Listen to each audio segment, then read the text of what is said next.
The Honorable Robert Wilkie was nominated by President Trump to serve as the 10th Secretary of Veteran Affairs in July of 2018.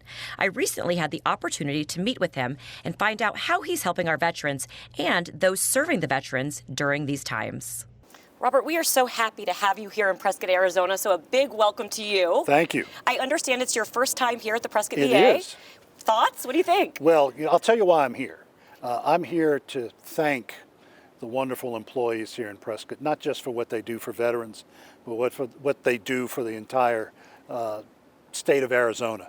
We have nurses here who are now deployed to Navajo country. Wow. Who are taking medicine, health care to non-veterans. That's part of our mission here at VA, to support the nation during times of crisis. So they're not only helping veterans here, but they're helping their fellow citizens across the state.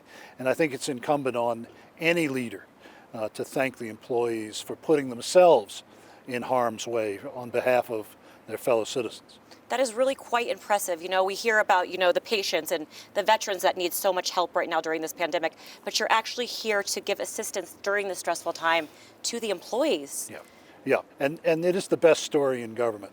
Right now we're in 46 states, helping non-veterans, nursing homes, tribal lands during this crisis. It's part of our oath. It's part of our duty, and we're very proud of that. And we have a large Native American population here in Arizona. So how are you handling that? I know you said some nurses are going out. So we have nurses in Tuba City. We have expanded our telehealth footprint across native lands, but also in rural, in normal rural areas, to make sure that our veterans can contact us. We want to protect them, but we also want them to continue to get services. If they don't feel well, we don't want them to come in. That's right. We want them to call us, talk to us, and we'll put them in the right direction. So you've had to implement new services during the pandemic. What have you done with that? Well, telehealth is really where we've expanded. In a normal month, we do 40,000 mental health teleappointments. We're now up over 900,000 a month. We have a promise to our veterans that we have same-day mental health services. We're continuing that by expanding telehealth. They can reach us that way. We don't put them in danger. We don't force them to travel miles. One thing I always say when I'm here in Arizona is that the people in the East don't understand the scale of the American West. That's so true. So we are preparing for the post-COVID time. And by doing this with telehealth, we're setting ourselves up for the future, and I think a future in a very good way. Yeah, it's interesting.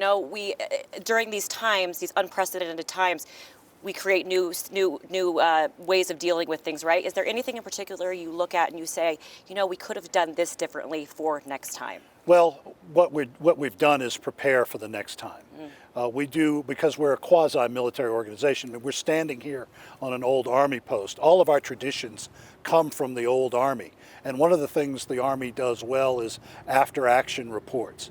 So we take those lessons learned and we're ready for whatever comes, be it the convergence of flu and COVID.